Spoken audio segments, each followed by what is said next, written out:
नमस्ते दोस्तों। आज हम बात करने वाले हैं एक ऐसे एयरक्राफ्ट के बारे में जो शायद दुनिया का सबसे ज़्यादा पावरफुल और मिस्टीरियस प्लेन है। इसका नाम है E-4B नाइट वॉच, जिसे लोग डूम्सडे प्लेन भी कहते हैं। इमेजिन करो एक ऐसा सिनारियो जहां न्यूक्लियर वॉर हो जाए, पूरी दुनिया में केओस हो, कम्युनिकेशन सिस्टम्स फेल हो जाएं। ऐसे टाइम में अमेरिका का प्रेसिडेंट कहां से कमांड करेंगे? कौन कंट्रोल करेगा पूरी मिलिट्री को? जवाब है इस स्पेशल एयरक्राफ्ट से। तो चलिए आज हम डिटेल में जानेंगे इस फ्लाइंग फोर्ट्रेस के बारे में। ट्रस्ट मी, ये फैक्ट सुन के आपका दिमाग हिल जाएगा। सबसे पहले समझते हैं डूम्सडे प्लेन होता क्या है। डूम्सडे का मतलब है कयामत का दिन या वर्ल्ड एंडिंग सिनारियो, और ये प्लेन स्पेशली डिज़ाइन किया गया है वर्ल्ड वॉर 3 जैसी सिचुएशन के लिए। अगर कभी न्यूक्लियर अटैक हो जाए, ईएमपी ब्लास्ट हो जाए जो सारे इलेक्ट्रॉनिक सिस्टम्स को डिस्ट्रॉय कर दे, तब भी ये प्लेन फुली फंक्शनल रहेगा। Boeing E-4B night watch actually Boeing 747 का मॉडिफाइड वर्जन है, लेकिन रेगुलर 747 से बिल्कुल अलग। ये यूएस एयरफोर्स का है और ऑफिशियली इसका नाम है national airborne command and control centre. Currently 4 E-4B aircraft है सर्विस में और इन्हें मेंटेन करता है first airborne command and control squadron. ये बेस्ड है नेब्रास्का के ऑफट एयरफोर्स बेस पे। इंटरेस्टिंग फैक्ट, ये प्लेन्स 1970s में बने थे, लेकिन आज भी दुनिया में कोई कंपैरेबल एयरक्राफ्ट नहीं है।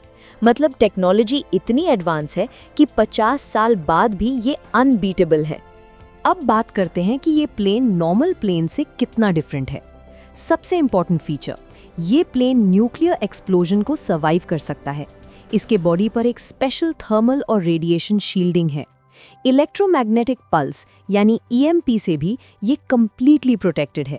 ईएमपी एक ऐसा ब्लास्ट होता है जो इलेक्ट्रॉनिक सर्किट्स को फ्राई कर देता है, लेकिन इस प्लेन का हर सिस्टम ईएमपी हार्डन्ड है। ये प्लेन हमेशा उड़ता रह सकता है। इसके पास मिड एयर रीफ्यूलिंग सिस्टम है, मतलब अगर फ्यूल मिलता रहे तो ये टेक्निकली वीक्स तक बिना लैंडिंग किए उड़ सकता है। प्रैक्टिकली क्रू के रेस्ट के लिए थोड़ी लैंडिंग जरूरी होगी, लेकिन फ्यूल की कोई टेंशन नहीं। इस प्लेन में दुनिया का सबसे एडवांस्ड कम्युनिकेशन सेटअप है। इसके पास 67 डिफरेंट सैटेलाइट डिशेस और एंटेनाज हैं। ये सबमरीन से लेके ग्राउंड फोर्सेस तक सबसे कांटेक्ट कर सकता है। चाहे दुनिया में कहीं भी हो, कम्युनिकेशन पॉसिबल है। एक 5 माइल लॉन्ग वायर भी है जो प्लेन से ट्रेल करता है फ्लाइट के दौरान। ये वायर वेरी लो फ्रीक्वेंसी यानी VLF कम्युनिकेशन के लिए यूज होता है, जिससे अंडर वाटर सबमरीन्स तक मैसेज भेज सकते हैं। ये प्लेन 4 फ्लोर्स या डेक्स में डिवाइडेड है। Operations deck for command, conference rooms, rest areas और sleeping quarters, technical equipment areas. इसमें 112 लोग कंफर्टेबली काम कर सकते हैं। President, secretary of defence, joint chiefs of staff और नेसेसरी स्टाफ सब एडजस्ट हो सकते हैं। अब इमेजिन करो आप इसके अंदर जा रहे हो, क्या दिखाई देगा? जैसे ही आप एंटर करोगे, आपको लगेगा कि ये कोई फ्लाइंग पेंटागन है। वॉल्स पे multiple screens, computers, communication consoles. यहाँ से प्रेसिडेंट पूरी मिलिट्री को रियल टाइम ऑर्डर्स दे सकते हैं। बैटल स्टाफ यहाँ 24/7 काम कर सकता है। वॉर सिनेरियोज एनालाइज कर सकते हैं, स्ट्रैटेजीज बना सकते हैं और इंस्टेंटली इम्प्लीमेंट भी कर सकते हैं। एक डेडिकेटेड कॉन्फ्रेंस रूम है जहां हाई लेवल मीटिंग्स हो सकती हैं। सिक्योर वीडियो कॉन्फ्रेंसिंग फैसिलिटी है, इनक्रिप्टेड कम्युनिकेशन लाइंस हैं। मिलिट्री जनरल्स और एडवाइजर्स यहां बैठ के क्रिटिकल डिसीजंस ले सकते हैं। क्योंकि प्लेन कई दिन तक उड़ना है, तो क्रू के लिए प्रॉपर स्लीपिंग बंक्स हैं। स्मॉल गैली भी है जहां बेसिक मील्स प्रिपेयर किए जा सकते हैं। वॉशरूम्स और बेसिक अमेनिटीज सब हैं। बेसमेंट एरिया में मैसिव सर्वर्स, बैकअप सिस्टम्स और पावर जनरेशन इक्विपमेंट है। मल्टीपल रिडंडेंसी है, मतलब अगर एक सिस्टम फेल भी हो जाए, बैकअप सिस्टम्स तुरंत एक्टिवेट हो जाते हैं। विंडोज़ भी नॉर्मल नहीं है, ये स्पेशल ब्लास्ट रेजिस्टेंट विंडोज़ हैं। प्लेन की आउटर स्किन भी रीइंफोर्स्ड है रेडिएशन को ब्लॉक करने के लिए। अब प्रैक्टिकल क्वेश्चन, ये प्लेन एक्चुअली यूज़ कैसे होता है? चारों E-4B प्लेन्स में से एटलीस्ट एक हमेशा रेडी रहता है 24/7, मतलब किसी भी वक्त कुछ मिनट्स में ये टेक ऑफ कर सकता है। जब प्रेसिडेंट फॉरेन ट्रिप्स पे जाते हैं तो एक E-4B उनके साथ शैडो एयरक्राफ्ट के तौर पे जाता है बैकअप प्लान के लिए। अगर एयरफोर्स 1 में कोई प्रॉब्लम हो या इमरजेंसी हो तो प्रेसिडेंट तुरंत E-4B में ट्रांसफ़र हो सकते हैं। रियल एग्जाम्पल देखते हैं। सितंबर 11, 2001 को जब टेररिस्ट अटैक्स हुए तब एक E-4B इमीडिएटली स्क्रैम्बल हुआ। ये व्हाइट हाउस के ऊपर सर्कल करता रहा ताकि ज़रूरत पड़ने पे प्रेसिडेंट बुश को इवैक्यूएट किया जा सके। ये सब CNN के कैमराज में भी कैप्चर हुआ था, लेकिन तब पब्लिक को नहीं बताया गया कि ये कौन सा प्लेन है। इसका मेन पर्पस है कंटिन्यूटी ऑफ गवर्नमेंट, मतलब अगर वॉशिंगटन DC डिस्ट्रॉय भी हो जाए न्यूक्लियर अटैक में, तब भी US गवर्नमेंट फंक्शन कर सकती है इस प्लेन से। प्रेसिडेंट कॉन्स्टिट्यूशनल पावर्स एक्सरसाइज कर सकते हैं, मिलिट्री कमांड्स दे सकते हैं और कंट्री को लीड कर सकते हैं। इमरजेंसी में ये एक फ्लाइंग कमांड सेंटर बन जाता है। ग्राउंड बेस्ड फैसिलिटीज डिस्ट्रॉय होने के बाद भी ये प्लेन सारे मिलिट्री यूनिट्स को कोऑर्डिनेट कर सकता है। नेवी, आर्मी, एयरफोर्स, मरीन्स सबको ऑर्डर्स रिले कर सकता है। थोड़ा टेक्निकल बात करते हैं for curious minds.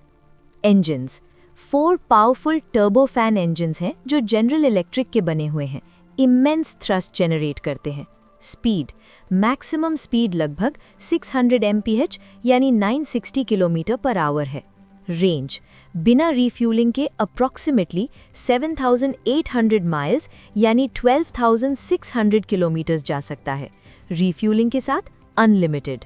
Wait, fully loaded weight around 800,000 pounds यानी 3,60,000 किलोग्राम्स होता है। मैसिव। एल्टीट्यूड 40,000 प्लस फीट पे क्रूज कर सकता है। कॉस्ट, हर एक E-4B प्लेन की एस्टिमेटेड कॉस्ट है अराउंड $223 मिलियन 1998 में। आज के टाइम में इन्फ्लेशन एडजस्ट करें तो बिलियंस में होगा। प्लस ऑपरेटिंग कॉस्ट बहुत हाई है, पर फ्लाइट आवर में लाखों रुपए। Security features, encrypted satellite communications, nuclear flash protection on all windows, EMP hardened electronics, secure data links, IFS यानी Identification Friend of Foe Systems, countermeasures against missiles। बहुत लोग confuse हो जाते हैं। एयरफोर्स 1 भी बोइंग 747 बेस्ड है, लेकिन ये दोनों बिल्कुल डिफरेंट हैं। एयरफोर्स 1 कंफर्टेबल है, लग्जरी है, नॉर्मल ट्रैवल के लिए। E-4B सर्वाइवल के लिए है, वॉरफेयर कमांड के लिए। एयरफोर्स 1 में प्रेसिडेंट रेगुलरली ट्रैवल करते हैं। E-4B सिर्फ इमरजेंसीज और बैकअप के लिए है। रशिया के पास भी सिमिलर कॉन्सेप्ट है, IL-80 मैक्स डोम एयरक्राफ्ट, लेकिन डिटेल्स क्लासिफाइड है। कोल्ड वॉर एरा से ही दोनों सुपर पावर्स ने ये कैपेबिलिटी डेवलप की। चाइना रिसेंटली अपना एयरबॉर्न कमांड पोस्ट डेवलप कर रहा है, बट स्टिल अमेरिकन E-4B से पीछे है। ये प्लेन इतना हेवी है कि स्पेशल रनवेज चाहिए टेक ऑफ और लैंडिंग के लिए। मेंटेनेंस स्टाफ को टॉप सीक्रेट सिक्योरिटी क्लियरेंस चाहिए। पायलट्स को एक्सटेंसिव ट्रेनिंग दी जाती है न्यूक्लियर वॉर सिनारियोज के लिए। इनसाइड 3 ह्यूज किचन्स हैं जो 100+ लोग के लिए खाना बना सकते हैं कंटिन्यूअस कुछ डेज तक। 18 बंक्स हैं स्लीपिंग के लिए। ये प्लेन इलेक्ट्रोमैग्नेटिक इंटरफेरेंस क्रिएट करता है, तो कमर्शियल एयरपोर्ट्स पे स्पेशल परमिशन से ही लैंड करता है। तो दोस्तों, ये थी कहानी डूम्सडे प्लेन की। एक ऐसा एयरक्राफ्ट जो होपफुली कभी अपने एक्चुअल पर्पस के लिए यूज ना हो। ये प्लेन एक सिंबल है सुपर पावर नेशंस की प्रेपरेशन का, टेक्नोलॉजी की पावर का और ह्यूमन सर्वाइवल इंस्टिंक्ट का। हम होप करते हैं कि न्यूक्लियर वॉर जैसी सिचुएशन कभी ना आए, लेकिन अगर आई भी तो ह्यूमैनिटी के पास बैकअप प्लान है। E-4B नाइट वॉच दुनिया का सबसे एडवांस्ड एयरबोर्न कमांड सेंटर है। न्यूक्लियर अटैक को सर्वाइव कर सकता है और हमेशा फंक्शनल रहेगा। प्रेसिडेंट और मिलिट्री लीडरशिप को सेफ रखे और कमांड जारी रखे। 4 एयरक्राफ्ट है एक्टिव सर्विस में, हमेशा रेडी। टेक्नोलॉजी और सिक्योरिटी 50 साल बाद भी अनमैच्ड है। ये बात हमें सिखाती है कि प्रिपेयर्डनेस कितनी इंपॉर्टेंट है। पर्सनल लाइफ में भी हमेशा बैकअप प्लान रखना चाहिए। Hope for the best but prepare for the worst. US air force नए रिप्लेसमेंट एयरक्राफ्ट पे काम कर रहा है।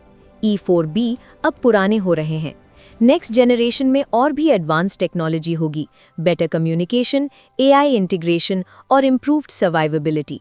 पर अभी भी ये E-4B प्लेन्स ड्यूटी पे हैं, silently protecting there nation, ready for the worst case scenario जो होपफुली कभी नहीं आएगा। ये प्लेन एक रिमाइंडर है, पीस प्रेशियस है, वॉर डेवस्टेटिंग है, टेक्नोलॉजी चाहे कितनी भी एडवांस्ड हो, डिप्लोमेसी और पीस ही बेस्ट सोल्यूशन है। लेट्स होप ह्यूमैनिटी ये लेसन हमेशा याद रखे। तो दोस्तों, कैसा लगा ये जर्नी? अगर इंटरेस्टिंग लगा तो लाइक शेयर ज़रूर करना। कमेंट्स में बताओ, आप इसके बारे में पहले से जानते थे? कोई क्वेश्चंस है तो पूछो। Thank you for watching. Jai Hind. Subscribe for more interesting content.